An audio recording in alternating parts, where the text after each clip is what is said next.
இந்திய அரசியலமைப்பு சட்டம் வாழ்க! இந்திய அரசியலமைப்பு சட்டம் வாழ்க! இந்திய அரசியலமைப்பு சட்டம் வாழ்க! இந்திய அரசியலமைப்பு சட்டம் வாழ்க! காத்திடுவோம் காத்திடுவோம் காத்திடுவோம் காத்திடுவோம் அரசமைப்பு சட்டத்தை காத்திடுவோம் காத்திடுவோம் காத்திடுவோம் காத்திடுவோம் வெல்லட்டும் வெல்லட்டும் வெல்லட்டும் வெல்லட்டும் அரசியலமைப்பை காக்கின்ற காங்கிரஸ் கட்சியின் மாநாடு வெல்லட்டும் வெல்லட்டும் வெல்லட்டும் வெல்லட்டும் வெல்லட்டும் சிறக்கட்டும் வெல்லட்டும் சிறக்கட்டும் காத்திடுவோம் காத்திடுவோம் காத்திடுவோம் காத்திடுவோம் அரசியலமைப்பை காத்திடுவோம் அரசியலமைப்பை காத்திடுவோம் ஜனநாயகத்தை காத்திடுவோம் ஜனநாயகத்தை காத்திடுவோம் காப்பாற்றுவோம் காப்பாற்றுவோம் காப்பாற்றுவோம் காப்பாற்றுவோம் இந்தியாவை காப்பாற்றுவோம் இந்தியாவை காப்பாற்றுவோம் இளம் தலைவர் தலைமையிலே இந்தியாவை காப்பாற்றுவோம். நம்முடைய தலைவர் அவர்கள் இப்பொழுது உரையாற்றுவார்கள். அரசியல் அமைப்பு சட்டத்தை பாதுகாப்போம் என்ற தலைப்பில் நம்முடைய அகில இந்திய காங்கிரஸ் கமிட்டியினுடைய வழிகாட்டுதலோடு இன்று வெற்றிகரமாக இந்த பெருந்தலைவர் காமராஜருடைய திடலில் நடந்து கொண்டிருக்கிறது. இந்த நிகழ்ச்சிக்கு வரவேற்புரையாற்றி அமர்ந்திருக்கும் தமிழ்நாடு காங்கிரஸ் கமிட்டியின் பொருளாளர் சட்டமன்ற உறுப்பினர் டாக்டர் ரூபிஆர் மனோகரன் அவர்களே, இங்கே எனக்கு முன் உரையாற்றி அமர்ந்திருக்கும் நாடாளுமன்ற உறுப்பினர் அன்பு சகோதரி வழக்கறிஞர் சுதா ராமகிருஷ்ணன் அவர்களே, நாடாளுமன்ற உறுப்பினர்கள் மருத்துவர் விஷ்ணு பிரசாத் அவர்களே, அன்பு சகோதரர் சசிகாந்த் செந்தில் அவர்களே, மரியாதைக்குரிய திரு ராபர்ட் புரூஸ் அவர்களே, மரியாதைக்குரிய நாடாளுமன்ற உறுப்பினர் அன்பு சகோதரர் விஜய் வசந்த் அவர்களே, இந்த நிகழ்ச்சியில கலந்து கொண்டு சிறப்பித்துக் கொண்டிருக்கின்ற சட்டமன்ற கட்சி தலைவர் அன்பு சகோதரர் ராஜேஷ்குமார் அவர்களே, சட்டமன்ற உறுப்பினர்கள் அருமை சகோதரர் அசேன் மௌலானா அவர்களே, திருமதி தாரகை கட்பட் அவர்களே, இந்த நிகழ்ச்சியில கலந்து கொண்டிருக்கின்ற நீலகிரி சட்டமன்ற உறுப்பினர் திரு கணேஷ் அவர்களே, விருத்தாச்சலம் சட்டமன்ற உறுப்பினர் திரு ராதாகிருஷ்ணன் அவர்களே, குளச்சல் சட்டமன்ற உறுப்பினர் திரு பிரின்ஸ் அவர்களே, சாத்தாங்குளம் ஸ்ரீவைகுண்டம் சட்டமன்ற உறுப்பினர், அடுத்த முறை சாத்தாங்குளத்தையும் வாங்க போறோம், ஸ்ரீவைகுண்ட சட்டமன்ற உறுப்பினர் அன்பு சகோதரர் ஊர்வசி அம்பதராஜ் அவர்களே, எல்லாரும் எங்க உட்காந்துருக்கான்னு முகம் தெரியல, சட்டமன்ற உறுப்பினர் முகத்தை காட்டுங்க, பின்னாடி உட்காந்துருக்காரு பாருங்க, சட்டமன்ற உறுப்பினர்களிலேயே மூத்த சட்டமன்ற உறுப்பினர் சோளிங்கர் சட்டமன்ற உறுப்பினர் அண்ணன் முனிரத்தினம் அவர்களே, பொன்னேரி சட்டமன்ற உறுப்பினர் அன்பு சகோதரர் சந்திரசேகர் அவர்களே, தென்காசி சட்டமன்ற உறுப்பினர் மரியாதைக்குரிய பழனி நாடார் அவர்களே, அறந்தாங்கி சட்டமன்ற உறுப்பினர் அன்பு சகோதரர் ராமச்சந்திரன் அவர்களே, சிவகாசி சட்டமன்ற உறுப்பினர் திரு அசோகன் அவர்களே, இந்த நிகழ்ச்சியில கலந்து கொண்டிருக்கும் சட்டமன்ற உறுப்பினர் அன்பு சகோதரர் கரிமாணிக்கம் அவர்களே, காரைக்குடி சட்டமன்ற உறுப்பினர் திரு மாங்குடி அவர்களே, இந்த நிகழ்ச்சியில கலந்து கொண்டிருக்கும் முன்னணி தலைவர்கள், மேனாள் காங்கிரஸ் பேரியக்கத்தின் தலைவர்கள் அண்ணன் தங்கபால் அவர்களே, அண்ணன் கிருஷ்ணசாமி அவர்களே, அண்ணன் திருநாவுக்கரசர் அவர்களே, அண்ணன் KS அழகிரி அவர்களே, இந்த நிகழ்ச்சியில கலந்து கொண்டு சிறப்பித்துக் கொண்டிருக்கும்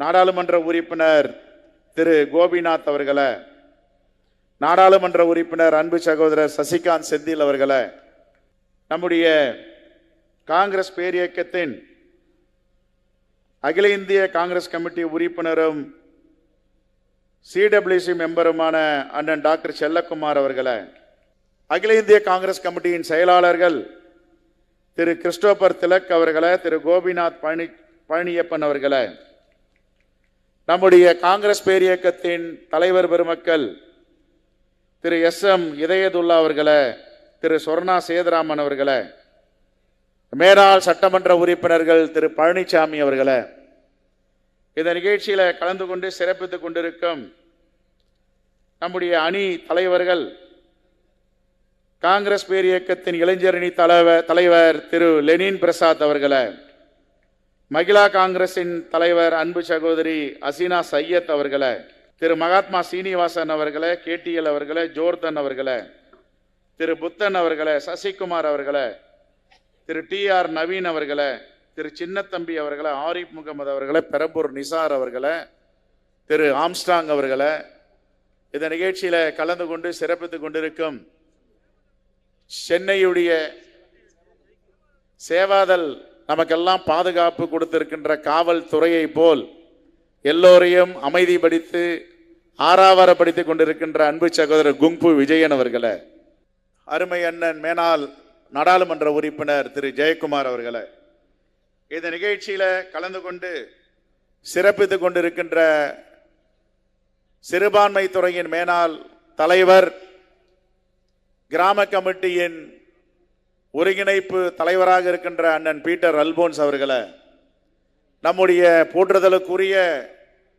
மாவட்ட தலைவர்கள் திரு டெல்லி பாபு அவர்களை, திரு திரவியம் அவர்களை, திரு ராஜசேகர் அவர்களை, திரு துரை அவர்களை, ஆடல் பாடல் எல்லாம் நமக்கு இசை விழாவாக வழங்கியிருக்கின்ற வழக்கறிஞர் திரு முத்தழகன் அவர்களை, சேலம் துணை மேயர் சாரதா தேவி அவர்களை, இந்த நிகழ்ச்சியில கலந்து கொண்டு சிறப்பித்துக் கொண்டிருக்கின்ற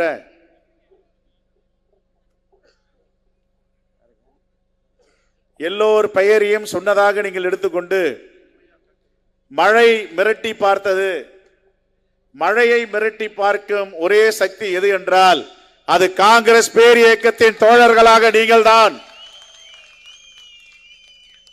காங்கிரஸ் பேர் இயக்கத்தின் தேசிய நெஞ்சங்களை மோடியும் மிரட்ட முடியாது, RSS மிரட்ட முடியாது, மழையும் மிரட்ட முடியாது என்பதை நீங்கள் இன்று நிரூபணம் செய்து காண்பித்திருக்கிறீர்கள். ஆனால் ஒரே ஒரு குறை, மேடையில் இருக்கின்ற தலைவர்களுக்கெல்லாம் கட்டுக்கோப்பான காங்கிரஸ் பேர் இயக்கம், நாம் இடது பக்கமும் வலது பக்கமும் இப்படி நிற்கலாமா, எல்லோரும் தன்னுடைய இருக்கையில் உட்கார வேண்டாமா என்று நம்முடைய அகில இந்திய பொறுப்பாளர் மரியாதைக்குரிய திரு கிரீஷ் சோடங்கர் அவர்கள் கூறியிருக்கிறார். அவருடைய வேண்டுகோளை ஏற்று நீங்கள் அனைவரும் இங்கே உட்கார வேண்டும். இந்த கூட்டத்தின் தலைப்பு அரசியலமைப்பு சட்டத்தை பாதுகாக்க வேண்டும், அதே நேரத்தில் பெருந்தலைவர் காமராஜர் உருவாக்கிய சொத்துக்களையும் நாம் பாதுகாக்க வேண்டும். அதனுடைய தலைவராக இருக்கின்ற திரு விஜயேந்திர சிங்லா அவர்கள் இங்க வந்திருக்கிறார். அவருக்கு துணையாக இருக்கின்ற திரு நிதின் கும்ப்ளேக்கர் அவர்கள் இங்க வந்திருக்கிறார்.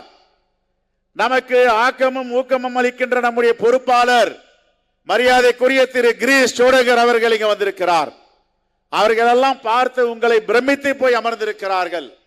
எவ்வளவு மழை பெய்தாலும், காற்றடித்தாலும், வெப்ப சூறாவளி வந்தாலும், எப்படி தமிழ்நாடுடைய தேசிய நெஞ்சங்கள் காங்கிரஸ் தோழர்கள் இப்படி அமர்ந்திருக்கிறார்களே என்று நான் மீண்டும் ஒரு முறை உங்களுக்கு காங்கிரஸ் பேர் இயக்கத்தின் சார்பாக நன்றியை தெரிவித்துக் கொள்ளுகிறேன். நீங்கள் இல்லாமல் இந்த இயக்கம் இல்லை. தொண்டர்களுடைய இயக்கம் இந்த தேசத்தில் ஒன்று இருக்கிறது என்றால் அது காங்கிரஸ் பேர் இயக்கம் மட்டும்தான் என்பதை எல்லோரும் அறிவார்கள். எல்லா கட்சியிலும் தோழர்கள் இருப்பார்கள், தலைவர்கள் இருப்பார்கள். ஆனா காங்கிரஸ் பேர் இயக்கத்துடைய தோழர்களுக்கு ஒவ்வொருவருக்கும் ஒரு வரலாறு இருக்கிறது. என்ன வரலாறு இது? என்னுடைய பாட்டன் முப்பாட்டன் இந்த தேசத்திற்காக தன்னுடைய வாழ்க்கையை அர்ப்பணித்தவன், இந்த தேச விடுதலைக்காக பாடுபட்டவர்கள், இந்த தேச விடுதலைக்காக தன்னுடைய உயிரை அர்ப்பணிப்பாக கொடையாக கொடுத்தவர்கள். ஆகவே எங்களுக்கு இருக்கின்ற உரிமை இந்த தேசத்தில் வேறு யாருக்கும் இல்லை என்பதை நாம் சொல்ல வேண்டும். பாஜக சங் பரிவார் அமைப்பு RSS நமக்கும் என்ன வித்தியாசம்? இந்த தேச விடுதலைக்காக பாடுபட்டவர்கள் நம்முடைய முன்னோர்கள்.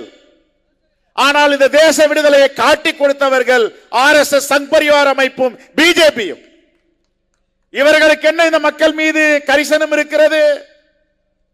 ஆடு நடைகிறது என்று ஓனாய் அழுதுதாம். இந்த தேச மக்களை பார்த்து மோடி அவர்கள் வருத்தப்படுகிறார்.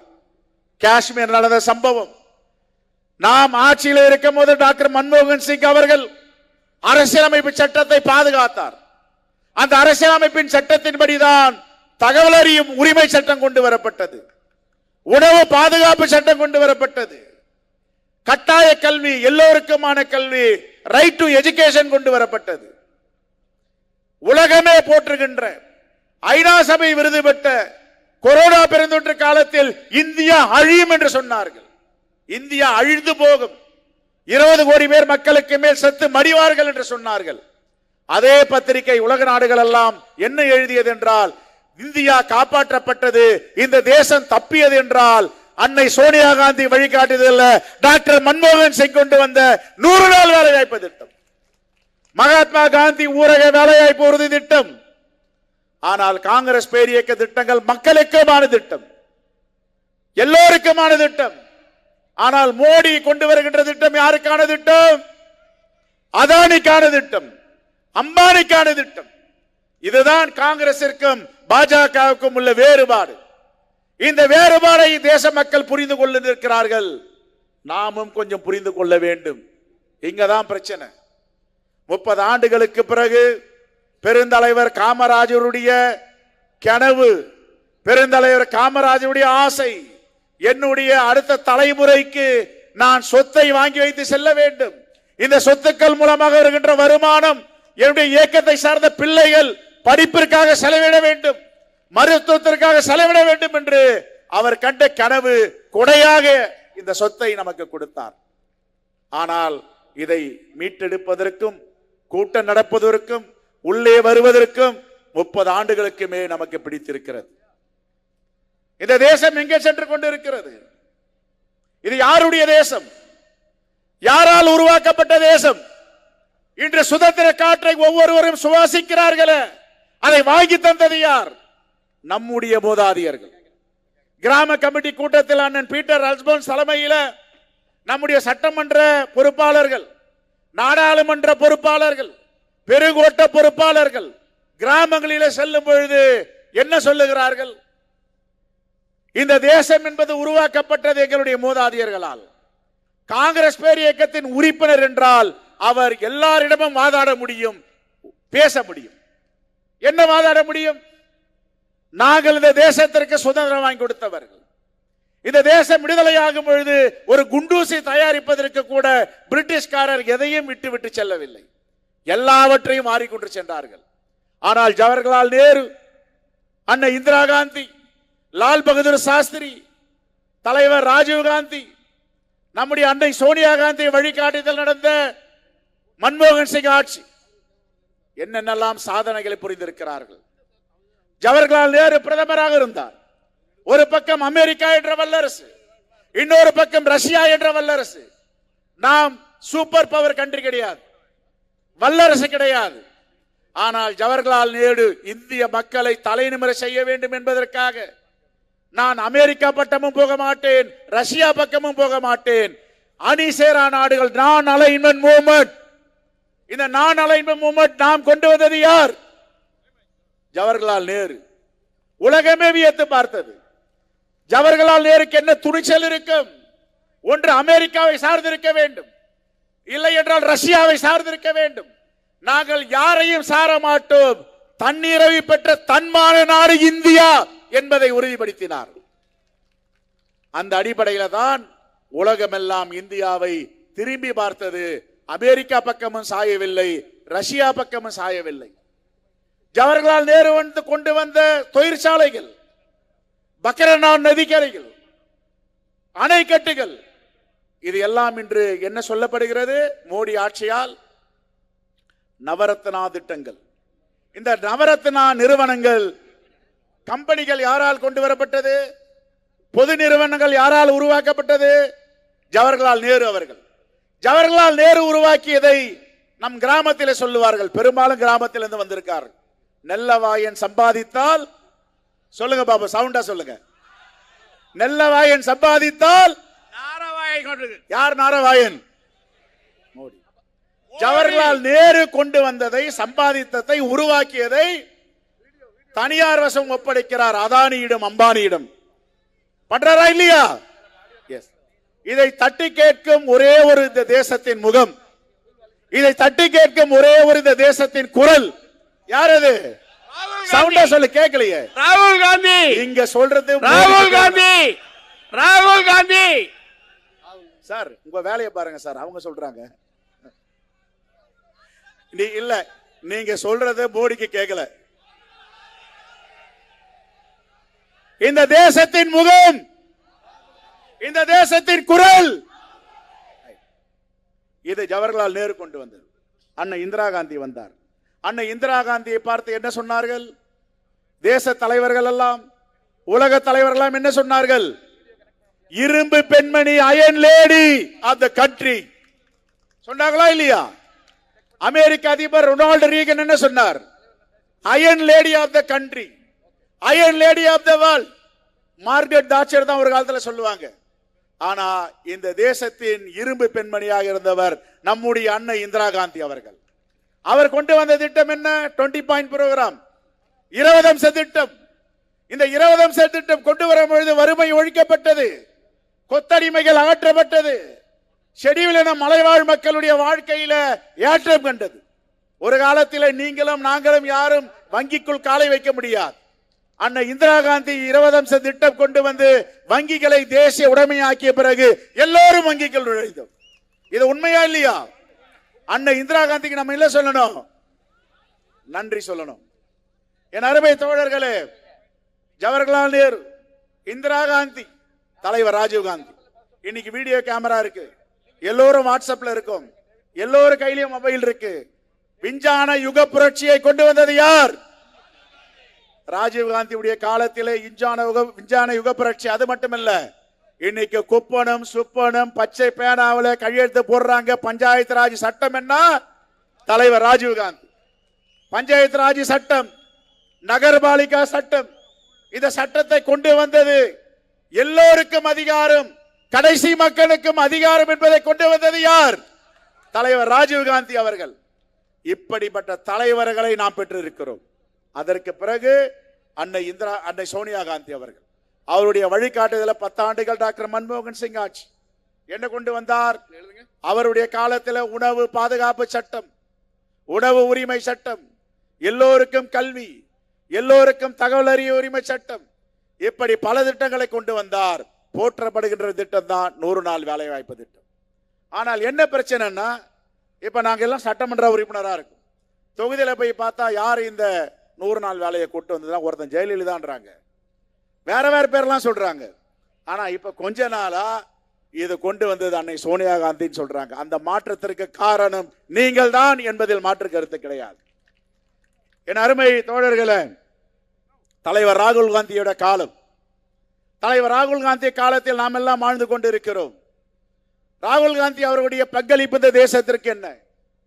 முதலிலே நடைபயணம் மாவோ செய்தார். சீனாவில் மிகப்பெரிய புரட்சி ஏற்பட்டது. சீனாவில நீண்ட நெடிய பயணம், லாங் மார்ச் 1931 கொண்டு வந்தார். 1930 நம்முடைய மகாத்மா காந்தியடிகள் சபர்மதி ஆசிரமத்தில் இருந்து தண்டி வரை யாத்திரையாக தண்டி யாத்திரை நடத்தினார்.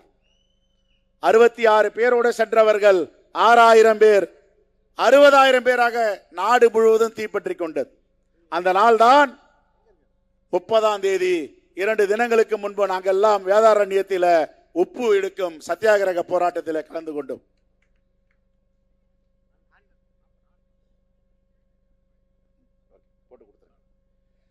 என் அருமை தோழர்களே, ப. சிதம்பரம் தலைவர் அவர்கள் இந்த கூட்டத்தில் சிறப்புரையாற்ற வருகை தருவதாக ஏற்பாடு செய்யப்பட்டது.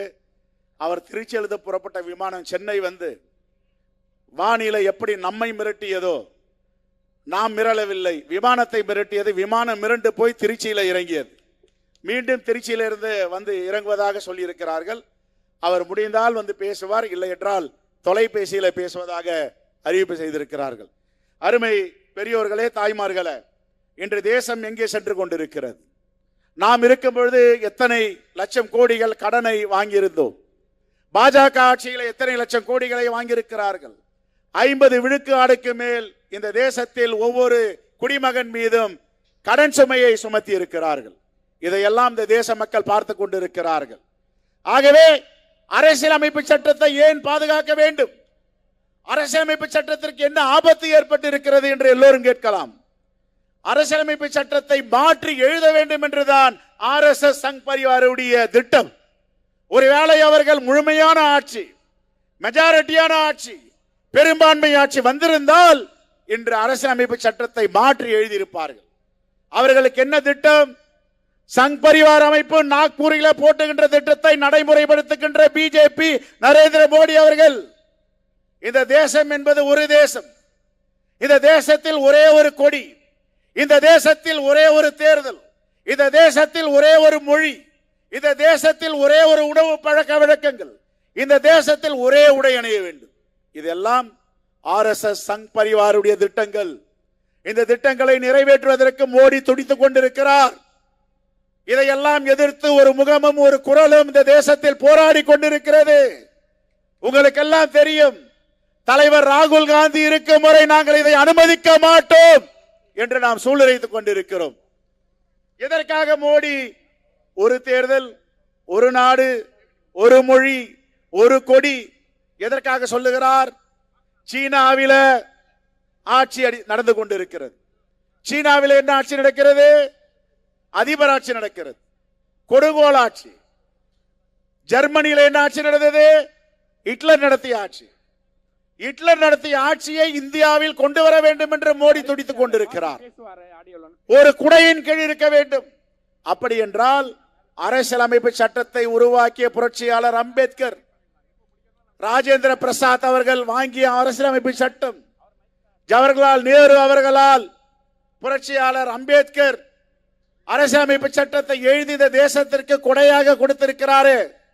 இந்த தேசத்தை எது ஆண்டு கொண்டிருக்கிறது? பகவத்கீதை ஆளுகிறதா?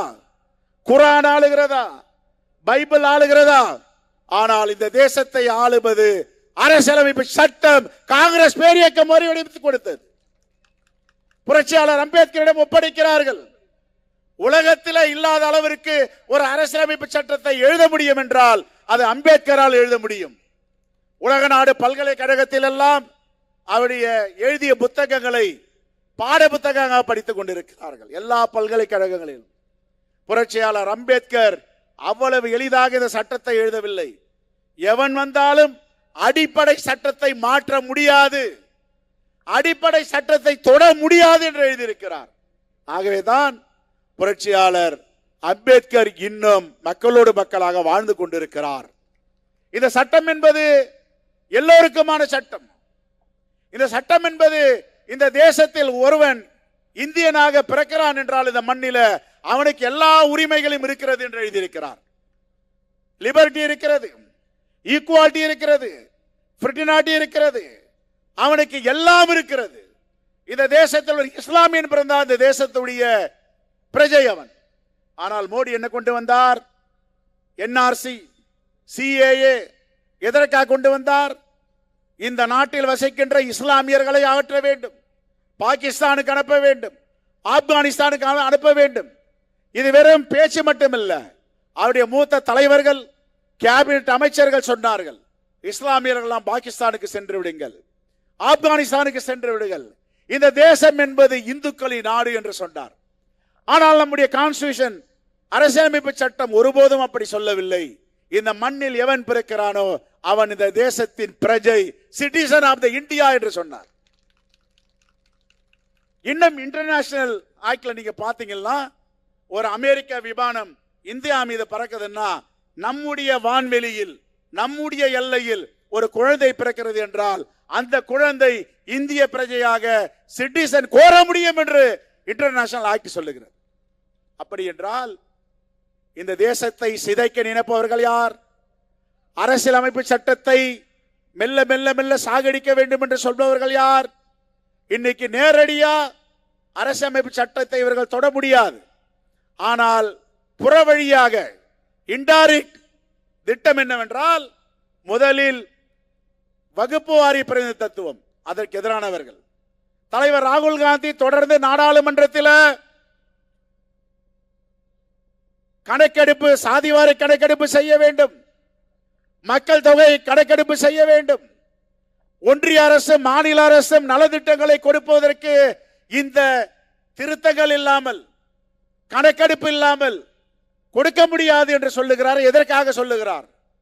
ஒரு சாதிக்கும் ஒரு சதவிகித மக்கள் தொகை இருக்கிறார்கள். ஆனால் அதை வெளியே சொல்லாமல் 11 ஆண்டுகளாக இருட்டடிப்பில் வைத்தவர் நரேந்திர மோடியும் பிஜேபி அரசும். 90 விழுக்காடு 90% 90 விழுக்காடு மக்களுக்கு எதிராக இருக்கிறார் நரேந்திர மோடி. அதைத்தான் தலைவர் ராகுல் காந்தி கண்டிக்கிறார். எப்படி நீங்கள் இதை மறுதளிக்க முடியும்? 11 ஆண்டுகளாக சாதிவாரி கணக்கெடுப்பு நடத்த வேண்டும், மக்கள் தொகை கணக்கெடுப்பு நடத்த வேண்டும் என்றால் ஏன் நீங்கள் மறுதளிக்கிறீர்கள்? இதை உடனே நடத்துங்கள் என்ற நாடாளுமன்றத்தில் தொடர்ந்து குரல் எழுப்பி வருகிறார். இந்த தேசத்தின் எதிர்க்கட்சி தலைவரான பிறகு வலிமையான குரலோடு 100 நாடாளுமன்ற உறுப்பினர்கள், 1 2 அல்ல 100க்கு மேற்பட்ட நாடாளுமன்ற உறுப்பினர்கள் தலைவர் ராகுல் காந்தி பின்னால் அணிவகுத்து நிற்கிறார்கள். தோழமை கட்சிகள் அணிவகுத்து நிற்கிறார்கள். இந்த தேசத்தின் வலிமையான குரலாக தலைவர் ராகுல் காந்தி குரல் இருக்கிறது. இதற்கு கண்டு அஞ்சி இப்பொழுது மக்கள் தொகை கணக்கெடுப்பும் சாதிவாரி கணக்கெடுப்பும் கொண்டு வந்திருக்கிறார் என்றால் இதுக்கு யாருக்கு கிடைத்த வெற்றி? தலைவர் ராகுல் காந்திக்கு கிடைத்த வெற்றி, காங்கிரஸ் பேரியக்கத்திற்கு கிடைத்த வெற்றி. இல்லை என்றால் அவளை எளிதாக சென்சஸ் டிபார்ட்மெண்ட், இன்னைக்கு அஸ்வின் என்ற ஒரு அமைச்சர் தொலைக்காட்சியில் என்ன சொல்லுகிறார்? ஒன்றிய அரசு கிட்ட தான் அந்த அதிகாரம் இருக்கு, மாநில அரசு கிட்ட இல்லைன்னார். ஆனா இதே பிஜேபி தலைவர்கள் சட்டமன்றத்தில் நாங்க பேசும்போது மாநில அரசே நடத்தலாமே, நீங்களே நடத்துங்க, இங்க தெலுங்கானால உங்க கட்சியில் நடத்தி இருக்காங்க. ஆனா இன்னைக்கு கேபினெட் அமைச்சர் சொல்லுகிறார் இந்த அதிகாரம் எங்களிடம் தான் இருக்கிறது, மாநில அரசுகளுக்கு கிடையாது என்று. 11 ஆண்டுகளாக இந்திய மக்களை ஏமாற்றி இருக்கிறார்கள். 11 ஆண்டுகளாக சமூக நீதி, சோசியல் ஜஸ்டிஸ்க்கு எதிராக இருந்திருக்கிறார்கள். இதுதான் பிஜேபியோட உண்மையான முகம். இதுதான் ஆர்எஸ் உடைய கொடூர முகம். இவர்கள் என்ன நினைக்கிறார்கள் என்றால் இந்திய மக்கள் எல்லாம் எப்படி வென்றாலும் ஒரு வாக்குக்கு 15 லட்சம் கொடுத்து வாக்குகளை பெற்றோமே, உண்மைக்கு புறமான செய்தியை சொன்னால் வாக்களித்து விடுவார்கள் என்று நம்புகிறார்கள். இதை கூட இந்த அறிவிப்பு எதற்காக?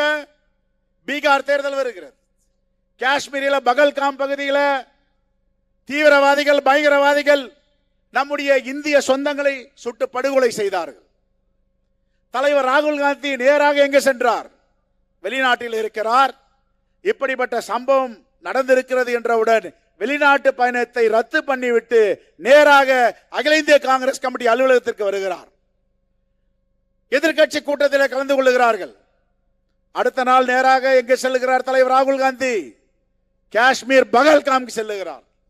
பாதிக்கப்பட்ட மக்களை பார்க்கிறார், ஆறுதல் சொல்லுகிறார், கட்டி அணைக்கிறார், நான் இருக்கிறேன் உங்களோடு என்று.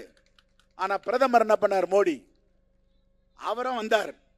எங்க போனார்? நேரம் பீகாருக்கு போறார்.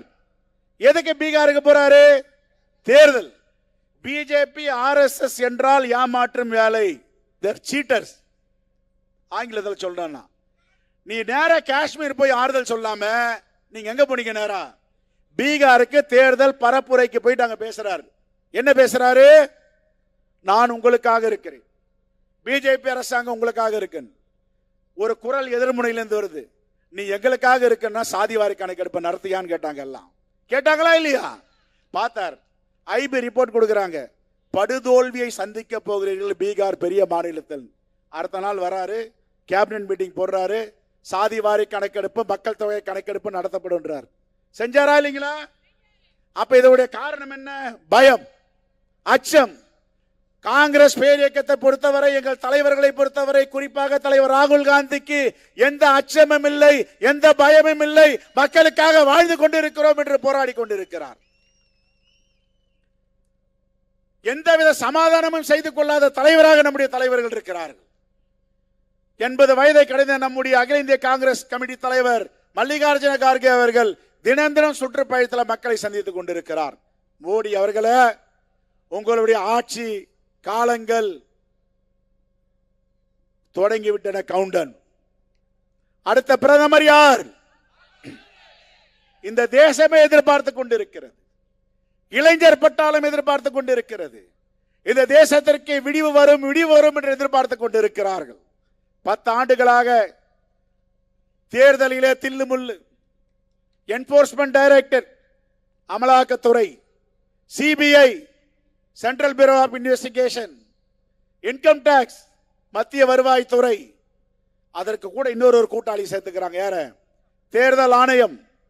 இவங்க எல்லாரையும் கூட்டணி வச்சுட்டு அவர் தேர்தல் நிற்கிறார். ஆனா நம்முடைய தலைவர் ராகுல் காந்தி யாரோட கூட்டணி வைத்திருக்கிறார்? மக்களோடு வைத்திருக்கிறார்.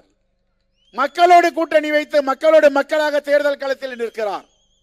மகாராஷ்டிரால எப்படி வெற்றி பெற்றார்கள்? ஹரியானால எப்படி வெற்றி பெற்றார்கள்? டெல்லியில எப்படி வெற்றி பெற்றார்கள்? என்ன காரணம்? 50 ஸ்கொயர் ஃபீட் இடம், 50 ஸ்கொயர் ஃபீட் அல்ல 400 வாக்காளர்கள்.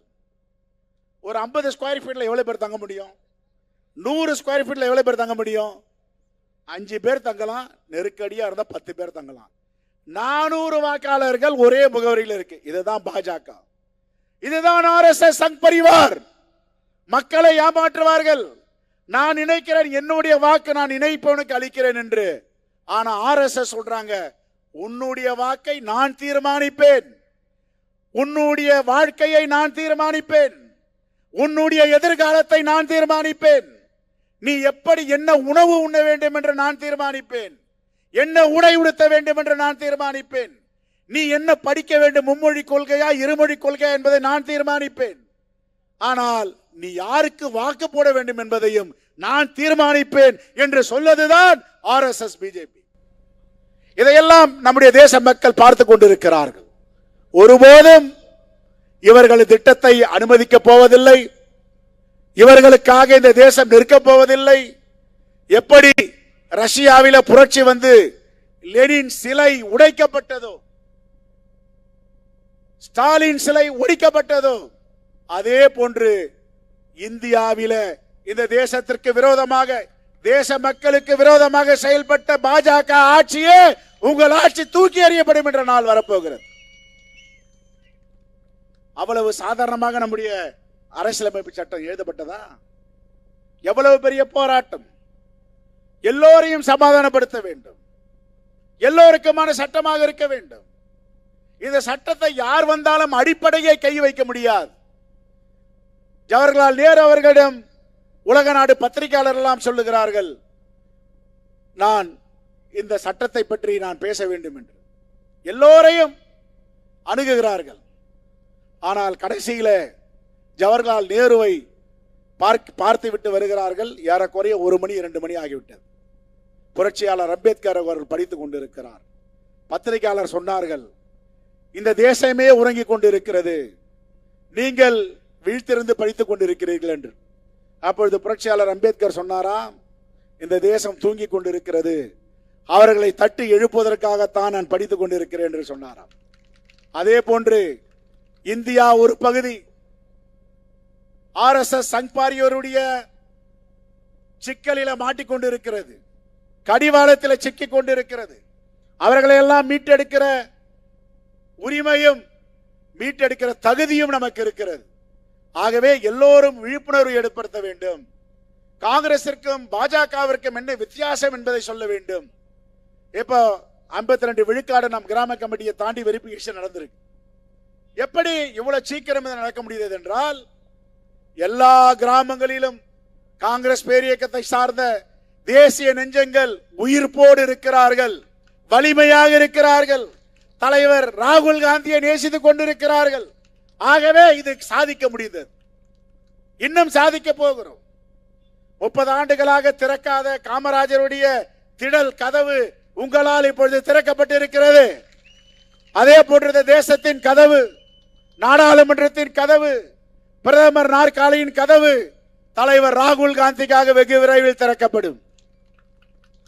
நம்முடைய தலைவர்கள் இங்கே பேசும்போது சொன்னார்கள், 4 நாற்காலியில 4 தூண்கள் இருக்கிறது என்றால் வலிமையாக இருக்கும். ஆனால் நரேந்திர மோடி உட்கார்ந்திருக்கிற நாற்காலியில 4 தூண்கள் இருக்கின்றன.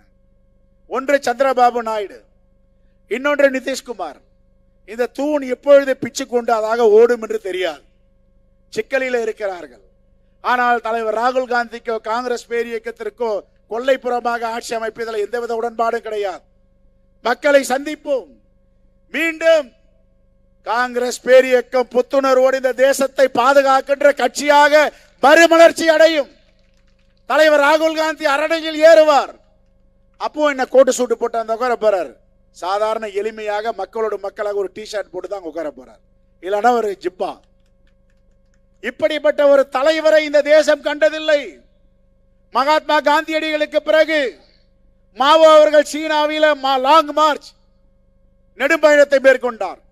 இந்த 2 நெடும்பயணங்களுக்கு பிறகு இந்த உலகத்தில் பாரத் ஜோடோ என்ற யாத்திரையை மக்களை சந்தித்தார். தன்னுடைய காலால் இந்த தேசத்தை அளந்தார் என்றால் ஒரே தலைவர், நம்முடைய தலைவர் ராகுல் காந்தி அவர்கள். கிழக்கிலிருந்து மேற்கிலும் வடக்கிலிருந்து தெற்கிலும் 4 புறமும் இந்த தேச மக்களை பாதுகாத்து நாங்கள் இருக்கிறோம். இந்த தேசம் பாதுகாக்கப்படும். சங் பரிவார் அமைப்பால் பறிமுதல் செய்யப்பட்டிருக்கிறது, ஆக்கிரமணம் செய்யப்பட்டிருக்கிறது. ஒருபோதும் இதை அனுமதிக்க மாட்டோம் என்று தன்னுடைய மக்களுடைய நம்பிக்கையான குரலாக இருக்கிறார். ஆகவே என் அருமை பெரியோர்களே, தாய்மார்களே, தேசிய நெஞ்சங்களே, தலைவர் பெருமக்களே, ஒரு காங்கிரஸ் பேரியக்கத்திற்கு, காங்கிரஸ் பேரியக்கத்தினுடைய தொண்டர்களால் ஒரு மிகப்பெரிய புத்துணர்வு ஏற்பட்டிருக்கிறது. எல்லா இடங்களிலும் எழுச்சியோடு பணியாற்றி கொண்டிருக்கிறார் என்ற செய்தி வருகிறது. கடந்த முறை நாம் வெற்றி பெற்றதை விட தமிழ்நாட்டில் இன்னும் 8 மாத காலங்களில் தேர்தல் வரவிருக்கிறது. நாம் ஆற்றுகின்ற பணி, நம்முடைய அர்ப்பணிப்பு, நம்முடைய தியாகம் மீண்டும் நல்லாட்சி மலர வேண்டும். இந்த தேசத்திற்கு முன்னுதாரணமாக இருக்கின்ற தமிழ்நாடு இங்கு ஆளுநருடைய ஆட்சி நடப்பதற்கு முயற்சி செய்தது. ஆளுநர் ஆட்சியை முறியடித்தோம். மாண்பு முதலமைச்சர் உச்சநீதிமன்றத்தின் தீர்ப்பு மூலமாக இங்கே ஆளுநர்களுக்கும் சங் பரிவார அமைப்புகளுக்கும் வேலை இல்லை, இங்கே அரசியலமைப்பு சட்டத்திற்கு தான் வேலை என்பதை நிரூபணப்படுத்தியிருக்கிறார், உறுதிப்படுத்தியிருக்கிறார். அரசியலமைப்பு சட்டத்தை பாதுகாக்க வேண்டும் என்றால், அரசியலமைப்பு சட்டத்தை ஒன்றிய அரசு மோடி அரசு மதிக்கிறது என்றால் என்ன செய்திருக்க வேண்டும்? ஆர்டிகல் 200, ஆர்டிகல் 201 பாபா சாஹேப் அம்பேத்கர் எழுதியது. ஒன்றிய அரசிற்கும் மாநில அரசிற்குமான உறவு, ஆளுநருக்கும் அமைச்சரவைக்கும் உள்ள உறவு. நீ எவ்வளவு நாட்கள் அந்த சட்ட மசோதாவை வைத்திருக்க முடியும்? ஒரு முறை சட்டப்பேரவையில அமைச்சரவையில சட்டமாக கொண்டு வந்து ஆளுநருக்கு அனுப்பினால் ஒரு முறை திருப்பி அனுப்பலாம். 2வது முறை சட்டம் இயற்றினால் நீங்கள் அதற்கு அனுமதி அளிக்க வேண்டும். இதுதான் ஆர்டிகல் 200 சொல்லுகிறது. ஆர்டிகல் 201 பாபா சாஹேப் அம்பேத்கர் எழுதிய சட்டம், தமிழ்நாட்டை சார்ந்த சட்டம், ஒன்றிய அரசை சார்ந்த சட்டம், பொது சட்டம். இதைத்தான் சொல்லுகிறார் state list, concurrent list, central list. இந்த மூன்றும் என்ன சொல்லுகிறது? தமிழ்நாடு உருவாக்கி இருக்கிற பல்கலைக்கழகங்கள், தமிழ்நாடு அரசு சேர்க்கின்ற மாணவ மாணவிகள் உருவாக்குவது தமிழ்நாடு அரசாங்கம், அதை நிர்வகிப்பதும் தமிழ்நாடு அரசாங்கம், துணைவேந்தர்களை நியமிப்பதும் தமிழ்நாடு அரசாங்கம். இதுதான் அரசியலமைப்பு சட்டம் சொல்லுகிறது. ஆனா ஆளுநர் என்ன சொல்லுகிறார்? தமிழ்நாட்டில் தமிழ்நாட்டு ஆட்சியாளர்களுக்கும் முதலமைச்சருக்கும் வேலை இல்லை, நான் நியமிப்பேன், நான் அவர்களை என்னுடைய கைப்பாவையாக வைத்துக் கொள்ளுவேன், நீலகிரியில மாநாடு கூட்டுவேன், துணைவேந்தர்கள் எல்லாம் என் பின்னால் வர வேண்டும் என்று. இதுதான் அவருடைய கோரிக்கை. ஆனால் உச்சநீதிமன்றம் சொன்னது, புரட்சியாளர் அம்பேத்கர், பாபா சாஹேப் அம்பேத்கர் தெளிவாக சட்டம் இயற்றியிருக்கிறார். ஆர்டிகல் 200, ஆர்டிகல் 201, மாநில அரசிற்கே எல்லா உரிமையும் இருக்கிறது. ஆளுநர்கள் தபால்காரர்கள், நீங்கள் அவர்கள் கொடுப்பதை, சட்டம் இயற்றுவதை, அமைச்சரவை ஒப்புதல் கொடுப்பதை நீங்கள் குடியரசுத் தலைவருக்கு அனுப்ப வேண்டும் என்று ஒரு அருமையான தீர்ப்பை மாண்பு முதலமைச்சர் அவர்கள் பெற்றிருக்கிறார். இந்தியா முழுவதும் பாராட்டுகிறோம். எதற்காக பாராட்டுகிறோம்? இன்றைக்கு வலிமையாக RSS எதிர்க்கிறது என்றால் இங்க இருக்கின்ற முதலமைச்சர் எதிர்க்கிறார், பிஜேபி எதிர்க்கிறார்கள். எவ்வளவு துன்பங்கள் சோதனைகள் வந்தாலும் அதை எதிர்கொள்வோம் என்று உறுதியாக இருக்கிறார். ஆகையால் நாம் அவர்களோடு கூட்டணியில் இருக்கிறோம், உண்மையான கூட்டாளியாக இருக்கிறோம், உண்மையான தோழமையோடு இருக்கிறோம். சங் பரிவார அமைப்பை யார் யாரெல்லாம் எதிர்க்கிறார்களோ இந்த தேசத்தை நேசிப்பவர்கள் அவர்களை ஆதரிக்க மாட்டார்கள். இந்த தேசத்தை நேசிப்பவர்கள், இந்த மக்களை நேசிப்பவர்கள் சங் பரிவார் அமைப்பை தூக்கி எறிவார்கள். ஆக அவர்களுக்கு எதிராக யார் யாரெல்லாம் இருக்கிறார்களோ, இந்த தேச மக்களை நேசிக்கிறார்களோ அவர்களை நாங்கள் அரவணைப்போம், உண்மையான தோழமையாக இருப்போம். இதுதான் எங்களுடைய கொள்கை கோட்பாடு. ஆகவே இவ்வளவு நேரம் காத்திருந்து எல்லா மாவட்டங்களிலும் என்னுடைய அருமை மாவட்ட தலைவர்கள் எல்லோரும் இதில் கலந்து கொண்டு சிறப்பாக நடத்தி இருக்கிறார்கள். காங்கிரஸ் பேரியக்கம் எப்படி 30 ஆண்டுகளுக்கு பிறகு இங்கே இந்த வாயில் திறந்திருக்கிறதோ அதே போன்று எல்லா வாயிற் கதவுகளும் நமக்காக திறக்கும் என்று சொல்லி மீண்டும் ஒரு முறை உட்காருங்க. நம்ம இன்சார்ஜ் பேச போறாரு, உட்காருங்க. நிறைவாக நம்முடைய அகில இந்திய பொறுப்பாளர் கிரீஷ் சோடகர்ஜி உரையாற்ற இருக்கிறார். அமைதியாக இருக்கணும். நம்ம கட்டுக்கோப்பான இயக்கம், யாரும் ஒருத்தர் கூட எழுந்து போக கூடாது. நம்மை பார்த்து மழையே விலகி சென்றிருக்கிறது, நாம் இங்கிருந்து விலகி செல்ல வேண்டாம், தயவு கூர்ந்து உட்கார வேண்டும். இந்த நிகழ்ச்சியை ஒருங்கிணைப்பதற்கு ஒத்துழைப்பு செய்த அருமை மாவட்ட தலைவர்கள், தலைமை நிலைய பொறுப்பாளர்கள் திரு டி செல்வம், திரு அருள்பத்தையா, திரு தாம்பரம் நாராயணன், ராம்மோகன், இமயா கக்கன், தமிழ்ச்செல்வன், அண்ணன் சொர்ணா சேதுராமன் மற்றும் எல்லா நிர்வாகிகளுக்கும் உங்களின் சார்பாகவும் என்னுடைய நன்றியை தெரிவித்துக் கொள்ளுகிறேன். மீண்டும் ஒரு முறை சொல்லுகிறேன், அடைவிடாத மழை வந்தாலும் மேகம் மிரட்டினாலும் மிரட்டலுக்கு அஞ்ச மாட்டோம் என்று உட்கார்ந்து அமைதியாக இந்த கூட்டத்தை வெற்றி பெற வைத்த தேசிய நெஞ்சங்களே, உங்களுடைய பொற்பாதங்களை தொட்டி வணங்கி நான் நன்றி சொல்ல கடமைப்பட்டு இருக்கிறேன். நிறைவாக தலைவர் ராகுல் காந்தியுடன் நாம் எப்படி இருக்கிறோம் என்பதை மோடிக்கு காட்ட வேண்டும். தலைவர் ராகுல் காந்தியை தமிழ்நாடு எப்படி நேசிக்கிறது என்பதை RSS சங் பரிவார் அமைப்புகளுக்கு சொல்ல வேண்டும். நான் முழக்கங்கள், 2 முழக்கங்கள் எழுப்புகிறேன். நீங்கள் எழுப்பும் முழக்கங்கள் அங்கே பாராளுமன்றத்தில் மோடிக்கும் நாக்பூரில் சங் பரிவாருக்கும் கேட்க வேண்டும்.